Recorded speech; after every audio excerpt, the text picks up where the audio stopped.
దావీదు in spite of his riches, ఆయన ఆయనకున్న ధనము, ఆయనకున్న టాలెంట్, స్కిల్ అవన్నీ పెట్టుకొని కూడా David says I wait upon the Lord. Okay, అందరికంటే ఎక్కువగా నేను దేవుడి మీద వెయిట్ చేస్తాను అంటున్నాడు. ఎందుకంటే ఆయన దగ్గర కృప దొరుకును. దావీదుకి కృప యొక్క ప్రాముఖ్యత బాగా అర్థమైంది. To receive God's grace and mercy, దేవుని దగ్గర నుంచి కృపని పొందుకోవడము ఎంత ప్రాముఖ్యమో దావీదుకి అర్థమైంది. He has understood the importance of God's grace. నేను సంఖ్యాకాండం నుంచి ఒక వచనాలు చూపించాను. ఏమైంది, ఇశ్రాయేలీలు వాళ్ళు ఏమంటారు, వాళ్ళ కంప్లైంట్ ఏంటి? ఎవరికైనా గుర్తుందా? పోయిన వారం ఏం చెప్పాను? వాళ్ళ కంప్లైంట్ ఏంటి? రోజు మన్నానే తింటున్నాను, అది వాళ్ళ complaint. Their complaint every day I'm eating this manna, my soul has become deeply distressed అని రాసి ఉంటుంది ఇంగ్లీష్ బైబిల్లో. నా వల్ల అవ్వట్లేదు, రోజు మన్నానే తింటున్నా. ఓకే, మన్నా వాళ్ళకి ఫ్రీగా వస్తుంది, వారి యొక్క శరీరానికి ప్రయాస లేదు. 40 సంవత్సరాలు, ఓకే జాగ్రత్తగా వినండి, 40 years there was no trade, వ్యాపారం లేదు. 40 years there is no business, there is no job. 40 సంవత్సరాలు దేవుడు వీళ్ళని పోషించాడు. ఓకే, వాటర్ ఇచ్చాడు, దాని తర్వాత ఫుడ్ ఇచ్చాడు. వారికి ఏమన్నా కావాలి అంటే అక్కడ బయట దేశం దగ్గర నుంచి యుద్ధాలు గెలిచి వాళ్ళు పొందుకున్నారు. ఐగుప్తు దేశం నుంచి ధనము తెచ్చుకున్నారు.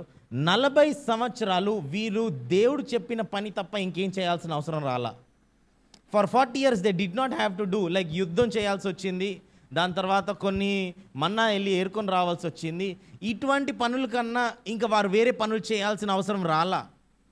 ఎందుకంటే దేవుడు వాళ్ళని పోషింపగలిగాడు కాబట్టి. God was able to take care of them. Okay, మీకు అందరికి అర్థమవుతుందా? Now I want to show you 2 stories. Okay, ఈరోజు నేను మీకు 2 ప్రాముఖ్యమైన కథలు చూపిస్తాను.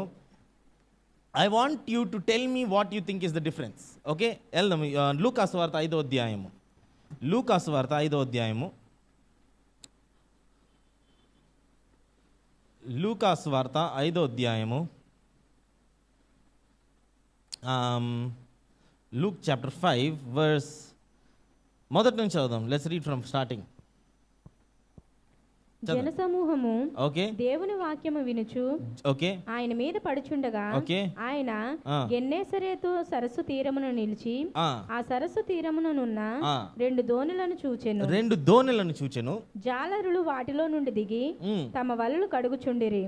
ఆయన ఆ దోణెలలో సీమోనుదైన ఒక దోణె ఎక్కి దరి నుండి కొంచెము త్రోయమని అతనిని అడిగి కూర్చుండి దోణిలో నుండి జన సమూహములకు బోధించుచుండెను.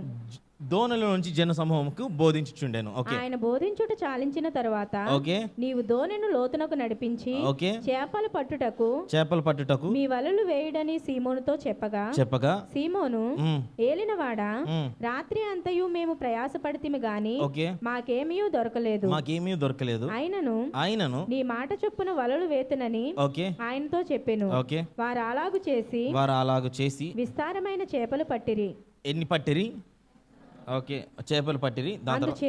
అందుచేత వారి వలలు పిగిలిపోవుచుండగా వారు వేరొక దోణిలోనున్న తమ పాలివారు వచ్చి తమకు సహాయము చేయవలనని వారికి సంజ్ఞలు చేసిరి. వారు వచ్చి 2 దోణిలు మునుగునట్లు నింపిరి. సీమోను పేతురు అది చూచి యేసు మోకాళ్ళ ఎదుట మోకాళ్ళ దగ్గర సాగిలపడి ప్రభువా నన్ను విడిచిపొమ్ము, నేను పాపాత్ముడని చెప్పాను. Till here let us understand. Okay, ఆ టైంలో మనకి ఇప్పుడు మనకి నెట్స్ ఉన్నాయి, ఆ టైంలో నెట్స్ లేవంట.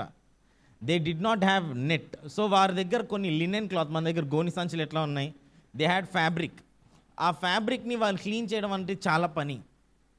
మళ్ళీ రాత్రి అంతా ఎందుకు చేస్తున్నారు వీళ్ళు, పగలు ఎందుకు ఫిషింగ్ చేయట్లేదంటే ఆ టైంలో నీళ్ళంతా క్లియర్గా ఉండేవంట, మరి చాలా క్లీన్గా ఉంటే చేపలకి కనబడిపోయేదంట. సో వీళ్ళందరూ రాత్రి చేపలు పట్టేవాళ్ళంట. It was a habit that people would fish in the night and trade in the morning. అయితే ఏమైంది, రాత్రంతా వీరు కష్టపడిన తర్వాత యేసయ్య వచ్చి వాక్యం చెప్తాడు. వాక్యం చెప్పిన తర్వాత ఇంత రాత్రంతా కష్టపడి ఆ నెట్స్ అన్నిటినీ కడిగేశాడు. కడిగేసిన తర్వాత వాక్యం చెప్పాడు కదా ఇంతసేపు, ఆయన బోధ వినిన తర్వాత ఆ బోధకుడు ఏమంటాడు, okay Peter let's go for one more round అంటే పీటర్ అంటాడు, ఓకే నేను అంత ప్రయాస పడ్డాను ఆల్రెడీ, నేను చాలా ప్రయాస పడ్డాను, పడిన తర్వాత కూడా నేనేం పట్టలేదు, కానీ నువ్వు చెప్తున్నావు కదా, సరే నిన్ను ఎందుకు వద్దనాలి, your teacher or something, I don't know what respect he had, వెళ్దాము అన్నాడు. వెళ్ళిన తర్వాత ఏమైంది, nets breaking, boat sinking, load of fish. అంటే ఆయన ఎన్ని చేపలు పట్టగలిగాడంటే ఇట్ ఈస్ టూ బిగ్. ఆయన ఓడ మునుగుతా అంటే ఇట్ స్టార్టెడ్ టు సింక్. దాని తర్వాత నెట్స్ చినిగిపోతూ ఉన్నాయి. ఓకే, మీకు ఇక్కడ వరకు. దీని తర్వాత పేతురుకి ఏం అర్థమైంది, బై ద వే యేసయ్య బోట్లో ఉన్నాడు, ఎందుకంటే బోట్లో వాక్యం చెప్పాడు, బోట్లో వాక్యం చెప్పిన తర్వాత ఇంక అక్కడే ఉన్నాడు. దాని తర్వాత పేతురుతో పాటు వెళ్ళాడు. చేపలు పట్టిన తర్వాత పేతురుకి ఏం అర్థమైంది ఒకసారి చదువుదాము, 8వ వచనము. సీమోను పేతురు అది చూచి యేసు మోకాళ్ళ ఎదుట సాగిలపడి, ఓకే ప్రభువా, ఓకే నన్ను విడిచిపొమ్ము, నేను పాపాత్ముడనని చెప్పాను. ఇప్పుడు చేపలు పట్టడానికి పేతురుకి అనిపివ్వడానికి ఏంటి సంబంధం? వై ఇస్ పీటర్ ఫీలింగ్ సడన్గా నేను ఈ కన్ఫెషన్ ఎందుకు వస్తుంది? ఎందుకంటే కృప ఉన్న చోటు పశ్చాత్తాపం ఉంటుంది కాబట్టి.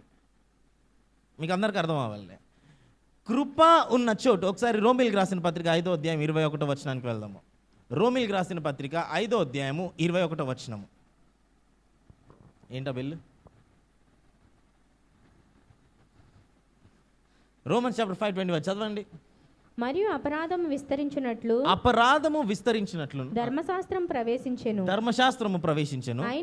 అయినను పాపము మరణమును ఆధారము చేసుకొని ఎలాగు పాపము ఆ ధర్మశాస్త్రమును ఇవన్నిటిని ఆధారం చేసుకొని మరణము ఎట్లాగైతే పాపాన్ని ఆధారం చేసుకుని ఎలాగైతే ఏలేనో అలాగే నిత్య జీవము కలుగుటకై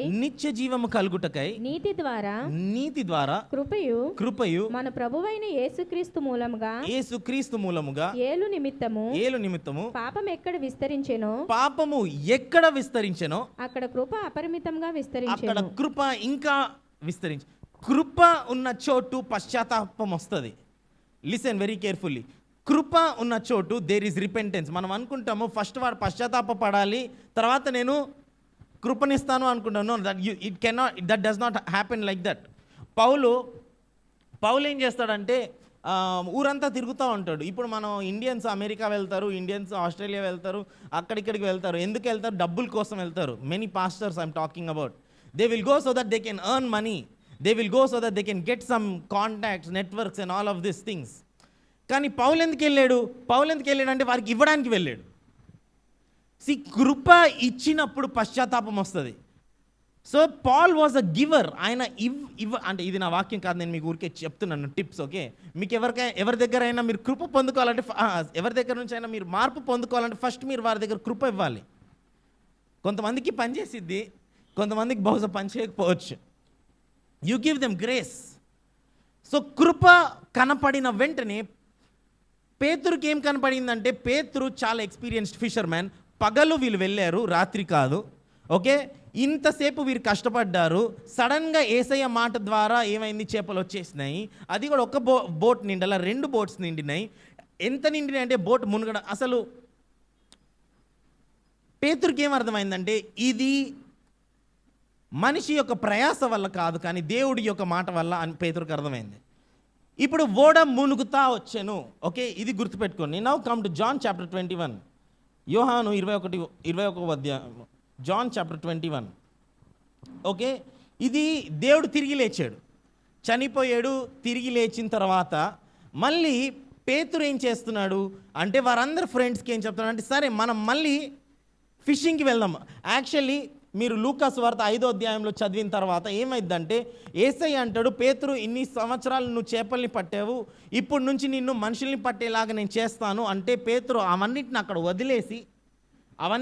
వదిలేసేసి హీ విల్ ఫాలో జీసస్. అంటే ఏమైందంటే ఆయన పాత జీవితాన్ని అక్కడ వదిలేసి కృప వెంబడి వెళ్ళాడు. He went behind grace. కృప ఎక్కడ దొరుకుతుందో అక్కడికి వెళ్ళడం స్టార్ట్ చేశాడు పేతురు. కానీ పేతురుకి మొత్తం అర్థం కాల. పేతురుకి కృప గురించి అర్థం కాకపోయేటప్పటికి ఏమైంది, ఏసయ్య నేను చనిపోవాలి అని చెప్తే ఏసైకి అంటాడు, లేదు నువ్వు ఎట్లా చనిపోతావు, నువ్వు చనిపోతే మేమేమైపోతాము, యూ డోంట్ డై అన్నట్టు మాట్లాడతాడు. అప్పుడు దేవుడు అంటాడు, గెట్ ది బిహైండ్ మీ సాతానా, నా వెనక. ఓకే, సో పేతురికి ఇంకా మొత్తం అర్థం కాదు. యూదా ఇస్కరియోతు వాళ్ళు వచ్చి దేవుడు ఏసైని తీసుకెళ్ళిపోదామని ట్రై చేస్తూ ఉన్నప్పుడు అక్కడ ఒక అబ్బాయి దగ్గర, మనోడి దగ్గర మరి కత్తి ఉందో ఏందో, కత్తి తీసుకొని ఒక అబ్బాయి చెవు కోసేస్తాడు. Because Peter still didn't understand the fullness of grace. అలాగే అర్థం కాకపోయేటప్పటికి పునరుద్ధరణ అయిపోయింది, చనిపోయాడు, ఏసై ఎక్కడున్నాడు వీళ్ళందరికీ ఏం తెలియదు, భయపడతా ఉన్నారు. సో ఇప్పుడు ఆ సెట్టింగ్ అనమాట. 21వ అధ్యాయం చదవండి ఇప్పుడు. అటు తరువాత యేసు ఓకే తిబెరియా సముద్ర తీరమున శిష్యులకు మరలా తన్ను ప్రత్యక్షపరచుకొనెను. ఆయన తన్ను ప్రత్యక్షపరచుకొనిన విధమేదనగా ఆయన ఓకే సీమోను పేతురును దిదుమా అనబడిన తోమాయు గలిలయలోని కానా అను ఊరివాడగు నతనయేలును జెబెదయి కుమారులను ఆయన శిష్యులు మరి ఇద్దరును కూడి ఉండిరి. సీమోను పేతురు నేను చేపలు పట్టుబోదునని వారితో అనగా ఇప్పుడు ఇది ఎట్లా ఉందంటే, నేను మళ్ళీ ఐగుప్తు దేశానికి వెళ్తా అన్నట్టుంది. I will go back to, నాకు కృప దొరికింది, నేను కృపని అనుభవించాను, కానీ నాకు ఏమైందంటే, నువ్వు దేవుని యొక్క అక్కడ మొదటి కథలో ఓడ ఎందుకు మునగడానికి స్టార్ట్ అయింది అంటే, అది దేనికి సాదృశ్యంగా ఉందంటే, humans cannot carry the abundance of God. దేవుడిచ్చే భయంకరమైన కృపని మనము అసలు క్యారీ చేయలేము. ఇప్పుడు ఏమైందంటే, ఒకసారి రోమీలకు రాసిన పత్రిక 5వ అధ్యాయానికి వెళ్దాము. 5వ అధ్యాయం 21, and then we'll come back. Romans chapter 5 verse 21. Romans chapter 5 verse 21. మరియు అపరాధము విస్తరించినట్లు ఓకే ధర్మశాస్త్రము ప్రవేశించెను. అపరాధం ఆగాగాగు. సో ఈ యూదులకి ఏమి తెలుసు అంటే, ధర్మశాస్త్రము బాగా తెలుసు. They know the law very much. అందుకే పేతురుకి ఏమి కనపడిందంటే, కృప వచ్చిన వెంటనే ఆయన పాపం ఆయనకు కనపడింది. I want you to understand. దేవుడు వచ్చిన వెంటనే ఆయన పాపము ఆయనకు అర్థమైంది. He has understood his own sin. ఆయన పాపము ఆయనకి కనపడతా ఉంది. అంటే because he knows the law. ధర్మశాస్త్రము బాగా తెలుసు ఆయనకి ఆయన క్రియలు తెలుసు, ఆయన పనులు తెలుసు. He knows all of the secrets. Okay ధర్మశాస్త్రం వచ్చిన తర్వాత అయినను పాపము మరణముని ఆధారము చేసుకొని ఎలాగు వేలెనో అలాగే నిత్య జీవం కలుగుటకై నీతి ద్వారా కృపయు మన ప్రభువైన యేసుక్రీస్తు మూలముగా ఏలు నిమిత్తము పాపం ఎక్కడ విస్తరించెనో అక్కడ కృప అపరిమితంగా విస్తరించెను. సో ఇప్పుడు ఏమైంది, పేతురు అంటున్నాడు, నాకు కృప ద్వారా నేను రక్షణని పొందాను, కానీ నాకు I'm not able to feel it. నాకు ఆ కాన్ఫిడెన్స్ లేదు, లేదా ఫర్ అనదర్ బెటర్ వర్డ్, నాకు ఆ విశ్వాసము కనపడట్లేదు. So it is about matter of faith. దేని మీద లేదు, to have faith through grace అని రాస్తుంటుంది. కృప ద్వారా ఏంటి తెలుగులో ఏముంటుంది, వీఆర్ సేవ్డ్ త్రూ ఫెయిత్, కాదు, by grace through faith, something like that. There is a phrase. అయితే పేతురికి ఏంటంటే, ఆయన పాపము కనపడింది ఫస్ట్. కనపడిన తర్వాత ఇప్పుడు సెకండ్ కథలో యేసయ్య తిరిగి వెళ్ళిపోయిన తర్వాత he wants to go back to fishing. ఎందుకు ఆయన ఫిషింగ్? ఇది సేమ్ థింగ్ లైక్ ఇజ్రాయేలీలు కూడా ఇంకా వారు దేవుని యొక్క కృప అర్థం కాక, దేవుని యొక్క పోషణ అర్థం కాక వారు ఏమంటారు, నాకు ఈ మన్నా కాదు, నాకు అక్కడిచ్చే చేపలు బాగున్నాయి, it was better back in my slavery. అయితే ఇప్పుడు పేతురు అంటున్నాడు, come on let us go fishing, నేను మళ్ళీ చేపలు పట్టడానికి వెళ్తున్నాను అంటాడు. ఓకే, తర్వాత 3వ వచనం కంటిన్యూ చేయండి. 21వ అధ్యాయము 3వ వచనము. సీమోను పేతురు నేను చేపలు పట్టబోదునని వారితో అనగా వారు మేము నీతో కూడా వచ్చేదమనిరి. మేము కూడా మీతో వచ్చేదమనిరి. వారు వెళ్ళి దోణి ఎక్కిరి కానీ ఆ రాత్రి ఏమీ పట్టలేదు. ఆ రాత్రి అంతా సేమ్ స్టోరీ, మళ్ళీ రాత్రి అంతా ప్రయాస చేసిరి కానీ వారు ఏమీ పట్టలేకపోయారు. దాని తర్వాత సూర్యోదయం అగుచుండగా ఓకే యేసు ధరిని నిలిచెను. ఓకే అయితే ఆయన యేసు అని శిష్యులు గుర్తుపట్టలేదు. ఓకే యేసు ఓకే పిల్లలారా, ఓకే భోజనమునకు మీ యొద్ద ఏమైనా ఉన్నదా భోజనమునకు మీ యొద్ద ఏమైనా ఉన్నదా అని అని అడిగాడు. వారిని అడగగా లేదని వారు ఆయనతో చెప్పిరి. ఓకే అప్పుడు ఆయన దోనె కుడి ప్రక్కను వల వేయుడి, ఓకే మీకు దొరుకునని చెప్పాను గనుక వారు అలాగు వేయగా చేపలు విస్తారముగా పడినందున మళ్ళీ చేపలు విస్తారముగా పడిన ఓకే వల లాగలేకపోయిరి.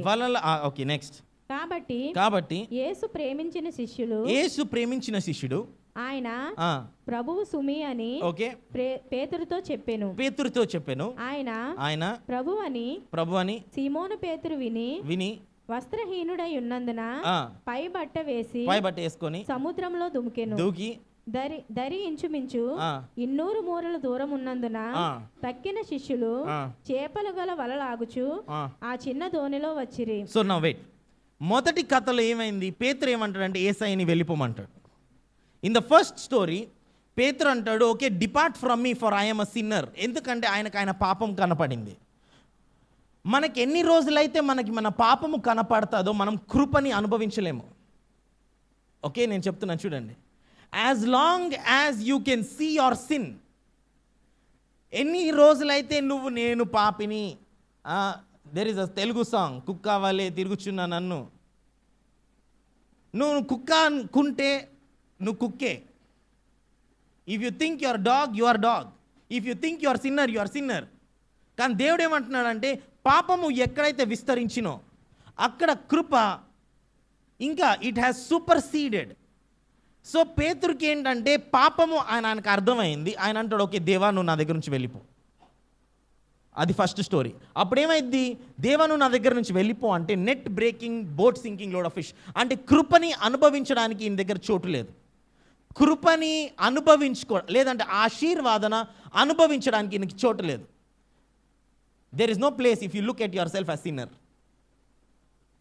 కానీ ఇక్కడ ఏమైంది? రెండో కథలో పేతురుకి కృప అర్థమవుతుందేమో, ఆయనకి దేవుని యొక్క మహాకృప అర్థమవడం వలన అది యేసయ్య అని యోహాను చెప్తే పేతురు ఏం చేస్తాడు ఈసారి? ఆయన వస్త్రహీనుడు అయ్యాను కాబట్టి వస్త్రము ధరించుకొని, ఇంగ్లీష్లో ఏమని రాస్తుంటుందంటే దెన్ ఏదో ఒకసారి చూడండి 7వ వచనము, Peter heard it and he put on his outer garment and he plunged into the sea. ఆయన యేసయ్య దగ్గరికి వెళ్ళిపోవడానికి పరిగెట్టాడు. ఇప్పుడు ఆయన యేసయ్య దగ్గరికి వెళ్ళాడు అంటే కృప దగ్గరికి వెళ్ళాడు. కృప దగ్గరికి వెళ్తే ఏమైంది? చదవండి నెక్స్ట్ 11th verse. సీమోను పేతురు దోణి ఎక్కి ఓకే వలను దరికి లాగెను. ఓకే అది 153 గొప్ప చేపలతో నిండి ఉండెను. ఓకే చేపలు అంత విస్తారముగా పడినను వల పిగలలేదు. See, the greatest distinction is ఇక్కడ నువ్వు యేసయ్య దగ్గరికి వెళ్తే నీ వల పిగలదు. మీకు అర్థమవుతుందా? Do you understand? నువ్వు నేను పాపిని అనుకుంటే నువ్వు ఏమంటారు? కొంతమంది వచ్చి బల తీసుకోరు సండే. ఎందుకు నువ్వు బలలో చేయవేయట్లేదు? ఎందుకు నువ్వు కమ్యూనియన్ తీసుకోవట్లేదు? బాప్తిజం తీసుకున్నావా అంటే తీసుకున్నాను. ఓకే నెక్స్ట్ ఏమైంది? రక్షణ పొందావంటే రక్షణ పొందాను. ఓకే వాక్యం చదువుతున్నా అంటే ఓకే ఫైన్. చర్చికి వస్తున్నావా అంటే ఓకే ఫైన్.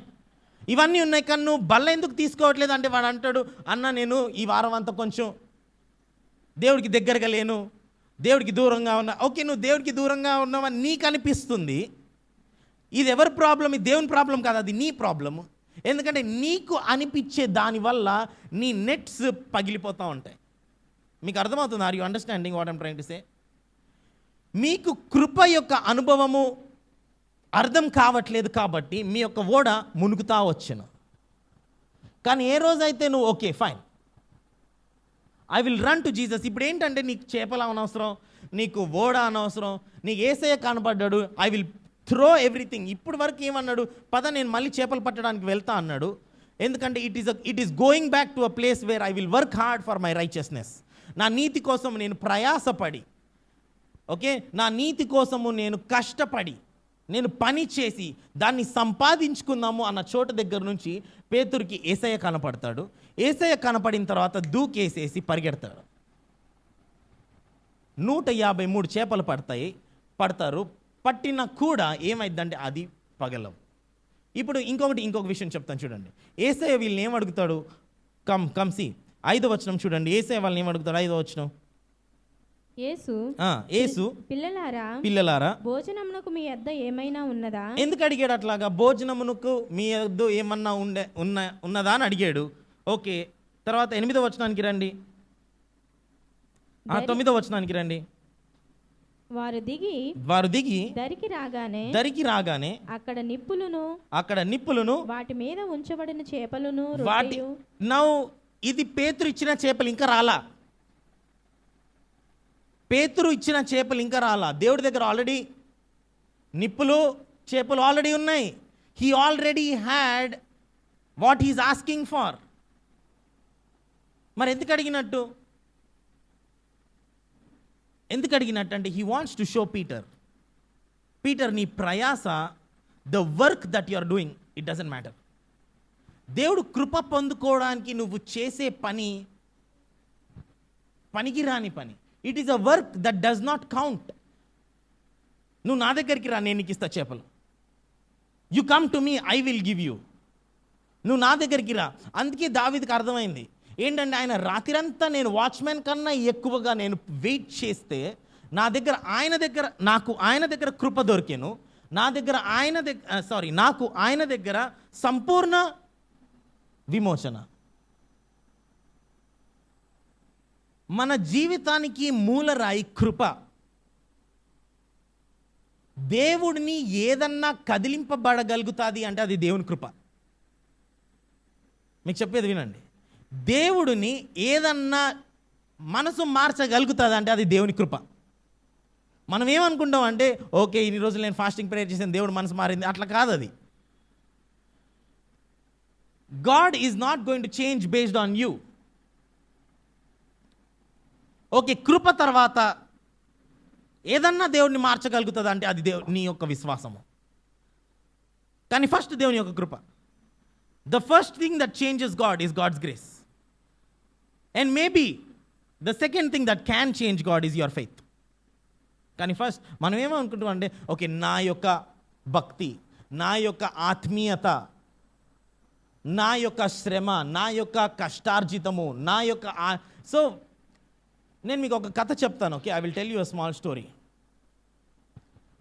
మా చర్చ్లో ఒక అమ్మాయికి పెళ్లి సంబంధాలు చూస్తున్నాను. సో ఆఫ్ కోర్స్ ఇవన్నీ నాకు I use my dad's experience. మా డాడీని తీసుకెళ్ళా. వాళ్ళు ఏం చేస్తున్నారు, they said okay everything is fine. అబ్బాయికి అమ్మాయి నచ్చాడు, అమ్మాయికి అబ్బాయి, ఎవ్రీథింగ్ ఈజ్ సార్టెడ్, అంత బాగానే ఉంది. ఇప్పుడు ఇచ్చిపుచ్చుకోటాల దగ్గరకు వచ్చింది సబ్జెక్ట్. ఓకే, ఇప్పుడు ఇచ్చిపుచ్చుకోటాల దగ్గరకు వచ్చింది. సో అబ్బాయి వాళ్ళు ఏమడుగుతున్నారంటే, ఈ అమ్మాయిని నువ్వేమి ఇవ్వగలుగుతావు అంటూ. ఈ అమ్మాయి వాళ్ళు ఏమంటున్నారంటే, మేము ఏమి ఇవ్వలేము అంటున్నారు. వాళ్ళంటారు అట్లెట్లా చెప్తావు అని. ఓకే సరే ఫైన్, వాట్ ఎవర్. కాన్వర్జేషన్ చాలా విచిత్రంగా వియర్డ్గా అయిపోయింది. చాలాసేపు ఒక 40-45 నిమిషాలు జరుగుతూ ఉంది. మా డాడీ వాళ్ళని తీసుకెళ్ళి బయట ఇదిగో చూడండి ఇట్లా మాట్లాడదాం అన్నాడు. అయినా వాళ్ళు వచ్చి it was a very weird. నాకు అసలు అక్కడ కూర్చోబుద్ధి కాల. 45 నిమిషాల తర్వాత అబ్బాయి వాళ్ళు ఏం అడుగుతున్నారు అంటే, నాకు ఏమి ఇస్తావు అని అడుగుతున్నారు. అక్కడ ఒక ముస్లాం కూర్చుంది. ముస్లాం ఎట్లా కూర్చుంది అంటే, ఆమెకి ఏమి గోల్డ్ లేదు, ఓకే, ఆమె ఏం బంగారం వేసుకోలేదు, చైన్ వేసుకోలేదు, చేతిలో మంచి లావు బైబిల్ ఉంది. ఆ బైబిల్ బహుశా ఎప్పటి నుంచి 1950s నుంచి ఉన్నట్టుంది. ఆ బైబిల్ బాగా చదివేసి, బాగా బైబిల్లో నోట్స్లు పెట్టేసుకొని, పాటల పుస్తకాలు, ఇంత లావు బైబిల్ ఉంది. ఆమె అక్కడ కూర్చొని ఆమె అనింది, మరి పాస్టర్ గారు మమ్మల్ని సంఘస్థులు ఎవరైనా అడుగుతారు, అమ్మాయి ఎంత తీసుకొచ్చిందంటే వారికి మేమేం చెప్పగలుగుతామని అనింది. నాకు భలే కోపం వచ్చింది. నేనన్నా, నువ్వు సంఘస్థుల కోసం పెళ్లి చేసుకుంటున్నావా, నీ కోసం పెళ్లి చేసుకుంటున్నావా? నేను చెప్పా, ఇదిగో నేను పాస్టర్, నేను ఏమీ తీసుకోలేదు, నన్ను ఎవరు అడుగుతారు, నన్ను అసలు అడిగేటోడు ఎవడో అడిగితే ఇప్పుడు what is the point, your question is a bad question అన్న, నీ ప్రశ్న తప్పు అని అన్నాను. అనిన తర్వాత నువ్వు పాస్టర్, నువ్వు అట్లా చెయ్యాలి, మేము కాదు అని. ఓకే, అంటే నా దేవుడు వేరేనా, నీ దేవుడు వేరే కా, what is this whole thing? ఆమె 45 నిమిషాలు ఇచ్చిపుచ్చుకోటాల గురించి మాట్లాడి డేట్ పెట్టుకోవాలా, ఎంగేజ్మెంట్ డేట్ పెట్టుకోవాలా. ఇంకా నాకేమనిపించింది అంటే, ఇంకా ఇది వద్దులే అనిపించింది నా మైండ్లో. వాళ్ళు డేట్ పెట్టుకోలేదు, ఏం అవ్వాలా, there is nothing that's happening. సరే ప్రార్థన చేద్దాం, ఇంకా మా డాడీకి రేపు పొద్దున ఎక్కడికి వెళ్ళాలి, ట్రైన్ క్యాచ్ చేయాలి, let's just pray why don't you pray, మీరు ప్రార్థన చేయండి ఫస్ట్ అంటే. ఇంకా ఆమె స్టార్ట్ చేసింది ప్రార్థన. ముసలామా ఏం ప్రార్థన చేసిందంటే, ప్రభా ఆల్ పెద్ద ఇంట్రొడక్షన్, చాలా భక్తిపరురాల్లాగా షీ స్టార్టెడ్ ప్రేయింగ్. ఆమె ప్రార్థనలో ఏం చేసిందంటే, ప్రభా నువ్వు ఇల్లు కట్టని ఎడల కట్టువాడి ప్రయాస వ్యర్థమే అని ప్రార్థన చేసింది. నాకు ఇదేంటి, నా ప్రయాస లేదని 45 నిమిషాలు నువ్వు ఏం చేసావు, ప్రయాస పడ్డావు కదా, యూ స్ట్రగుల్, కుస్తీ పడ్డావు, నాకు అంత కావాలి, నాకు ఇంత కావాలి, నాకు ఇంత. లాస్ట్కి వచ్చేటప్పటికి ప్రవ్వా ఇల్లు కట్టేవాడు ఏంటిది అది అసలు తెలుగులో చెప్పండి నాకు. నేను అన్నా ఆంటీ ఆగండి ఒక నిమిషం, దేవుడు కట్టట్లా ఇక్కడ, ఇది నువ్వు కడుతున్నావు, దిస్ ఈజ్ యువర్ బిల్డింగ్, ఇది నువ్వు. వీళ్ళందరూ ఏంటంటే వీళ్ళు కట్టేసేసి దేవుడు కట్టాడు అంటారు. వీరి ఆశ ఇది, దిస్ ఈజ్ దేర్ డిజైర్. చాలామంది ఏం చేస్తారంటే అది దేవుడు తలుపు మూసేసిన ఆ తలుపుని కాలుతో తన్నేసి దేవుడు చేసిన క్రియ అంటారు. You understand? ఆమె పెళ్ళి మాత్రం క్యాన్సిల్ చేసుకున్నారు, కానీ బహుశా they don't want to compromise on getting some money. అంటే ఇప్పుడు చూడండి, if you are after money, my dad always use to tell me, Sharath Sunny, నువ్వు మనీ వెనక వెళ్తే మనీకి రెక్కలు వచ్చి వెళ్ళిపోతాయి అని వాక్యంలో రాస్తుంది అనేవాడు. ఐఎమ్ టెల్లింగ్ యూ, నాకు మనీ రెక్కలు వచ్చి నా దగ్గరకు వచ్చింది, కానీ నా దగ్గర నుంచి వెళ్ళాలి. ఇప్పుడు I have never experienced a desire for money. నాకు డబ్బులు, ఇప్పుడు మీకు ఇంకొక విషయం చెప్తాను. మా భార్యకి చాలా మంచి జాబ్, కానీ 2 పిల్లలు, చర్చ్, జాబ్ చేయాలి, డబ్బులు కావాలి, ఇల్లు నడవాలి, పిల్లలు, బ్లా బ్లా బ్లా. నీ విశ్వాసం దేవుని కృపలోనా నా ప్రయాసలోనా? సో నేను చెప్పాను, okay Prasanna, I think it is time, నువ్వు రెసిగ్నేషన్ రాసేసాయి. నౌ మనుషులకి అర్థం కాని decision, you are getting so much salary, నీకు ఇంత ప్రొఫెషన్ ఉంది, నువ్వు ఎట్లా వదిలేసుకుందాం అనుకుంటున్నావు? Okay, no press, don't talk to anybody, just write that letter రాసింది, రిజిగ్నేషన్ అయిపోయింది, ప్రస్తుతానికి జాబ్ చేయట్లా తను. డబ్బులు తక్కువ లేదు, అట్లేం లేదు. ఆమె రిజైన్ చేసింది, రెసిగ్నేషన్ రాసిన మరో దినము ఆమె నేను చెప్తున్నాను చూడు, కృపలోకి నువ్వు చేయి చాపిన వెంటనే దేవుడు ఆ కృపతో నింపకపోతే ఆయన దేవుడు కాదు. ఐఎమ్ టెల్లింగ్ యూ, నువ్వు విశ్వాసంలో దేవుడిని నమ్మి కృప మీద ఆధారపడగలిగినట్లయితే, దేవుడు కృపతో నిన్ను నింపితే నువ్వు దాన్ని తట్టుకోలేవు. ప్రసన్న రెసిగ్నేషన్ రాసి మేనేజర్తో కాల్ అయిపోయి, ఓకే లాస్ట్ డే సార్టెడ్ అయిపోయింది, అంతా అయిపోయిన తర్వాత నెక్స్ట్ డే నాకు ఒక ఫోన్ కాల్ వస్తుంది అమెరికా నుంచి. ఈయన అంటాడు, శరత్ నాకు ఏం అర్థం కావట్లేదు అంటాడు. సరే నీకేం కావాలి అని అన్న. నాకేం లేదు, నాకు 8 ఫోటోలు చేయాలి నెలకి అన్నాడు. 8 ఫోటోలు అంటే ఏం చేయాలంటే నా బిజినెస్ కోసము 8 ఫోటోలు చేయాలి, నువ్వు చేయగలుగుతావా అన్నాడు. నేను చేస్తాను, కానీ నేను చేయను, మా దగ్గర మా చర్చ్లో స్టాఫ్ ఉన్నారు 8 మంది, వాళ్ళు 2 వాళ్ళు చేస్తారు 8 ఫోటోలు నీకు నెలకి, దట్స్ నాట్ అ ప్రాబ్లం అన్న. ఓకే, ఇది చేసినందుకు నేను ఇంత డబ్బులు ఇస్తా అని చెప్పాడు. మీకు ఒకటి తెలుసా, ఆయన ఇచ్చే డబ్బులు నా 2 జీతకాల జీతం అయిపోయింది. నేను అనుకున్నాను, ఓకే వీళ్ళిద్దరు జీతం ఎట్లా కట్టాలి నేను ఇప్పుడు. దిస్ మ్యాన్ టోల్డ్ మీ, నువ్వు పని స్టార్ట్ చేయకముందే నేను నీకు డబ్బులు ఇచ్చేస్తా అన్నాడు. నేను పని ఇంకా స్టార్ట్ చేయలేదు. ఆయనకి బై ద వే నేను 8 ఫోటోలు మాత్రమే చేయాలి, 8 ఫోటోస్ పర్ మంత్, 2 జీతము. అది కృపనా నాకు పనియా? అది కృపనా నాకు కష్టార్జితమా? ద మోమెంట్ అని నేను చెప్తున్నాను చూడండి, పేతురు ఎప్పుడైతే ఓడ దిగేసి ఏసే దగ్గరికి పరిగెడతాడో ఆ నెట్ పగలదు. ఇంకా ఆ నెట్ కృపని పొందుకోగలిగే శక్తి నీ దగ్గరకు వచ్చింది. ఎందుకంటే ఈ రోజు నుంచి నువ్వు దేవుని ఆధారం చేసుకొని ఆయన కోసము వేచి చూసి, ఆయన నీ సొంత రక్షకుడికి, ఆయన నీ పర్సనల్ సేవియర్ లాగా, ఆయన నీ మూల రాయి లాగా, he is the man that defines your life. మనుషులకి భయపడకుండా, డబ్బులకి భయపడకుండా, వాతావరణానికి భయపడకుండా, పరిస్థితులకి భయపడకుండా you know okay this is my lord and my saviour, ఈయన నా దేవుడు ఎవరో నాకు తెలుసు అన్న ధైర్యము నీకు రాగలిగినట్లయితే దేవుడు నీకు ఇచ్చే కృప భయంకరమైన కృప. The grace that Lord is able to give you. ఆ కృపని అనుభవించిన వాడు ఇంకా దేనిని అనుభవించడానికి ఇష్టపడడు తెలుసా? The man who experiences this unmerited favour. ఆ రోజు నుంచి నువ్వు ఏం మానేయాలంటే నేను పాపుడిని అనుకోవడం మానేయాలి. ఎందుకంటే దేవుడు పాపులకి హెల్ప్ చేయడు, ఆయన పిల్లలకి హెల్ప్ చేస్తాడు. God does not help sinners, he helps his children. నా మనసులో నేను దేవుని కుమారుడిని. In my mind I'm the son of the most high God. ఒకసారి మళ్ళీ 131 కీర్తన 3వ వచనం నుంచి చదువుదాం ఆఖరి వరకు.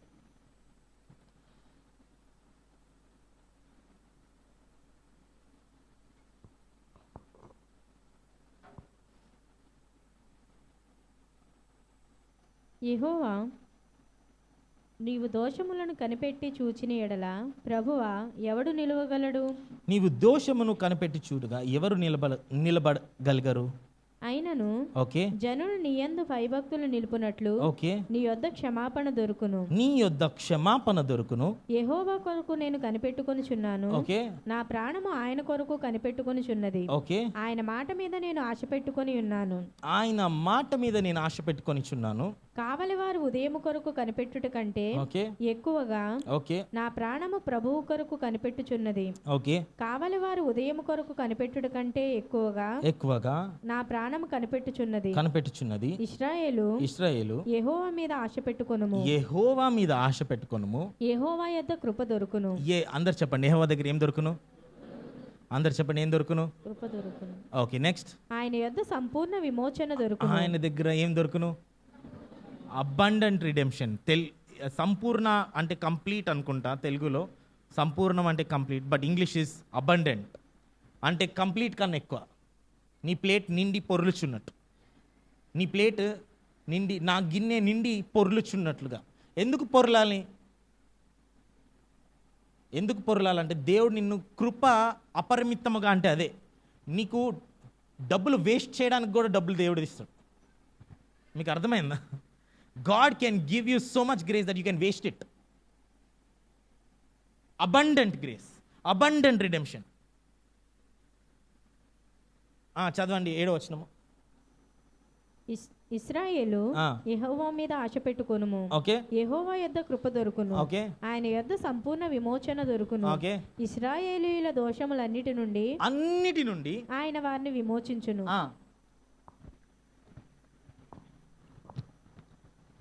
ఇప్పుడు ఎంతమంది పాపులు ఉన్నారు ఈ రూమ్లో? ఎంతమంది దేవుని బిడ్డలు ఉన్నారు? You have to know. నీకు నీ మనసులో నీకు అర్థమైపోవాలి, ఓకే నేను దేవుడి కుమారుడు, I'm the son of most high. ప్రార్థన చేద్దాం. Father lord, thank you for your grace, thank you for your mercy, thank you for your truth. Thank you that father I am the receiver of abundant grace and mercy. That Father, whenever I look at myself as a sinner, I have no place for grace. But Father, the more I look at you and the cross, the more I look at Jesus as the center of my life, as the foundation of my life, as the beginning and as the end of my life, Lord, I pray that grace will be made abundant unto me. That Father, my net will not break and my boat will not sink. That Father, I can enjoy the fruit of your grace.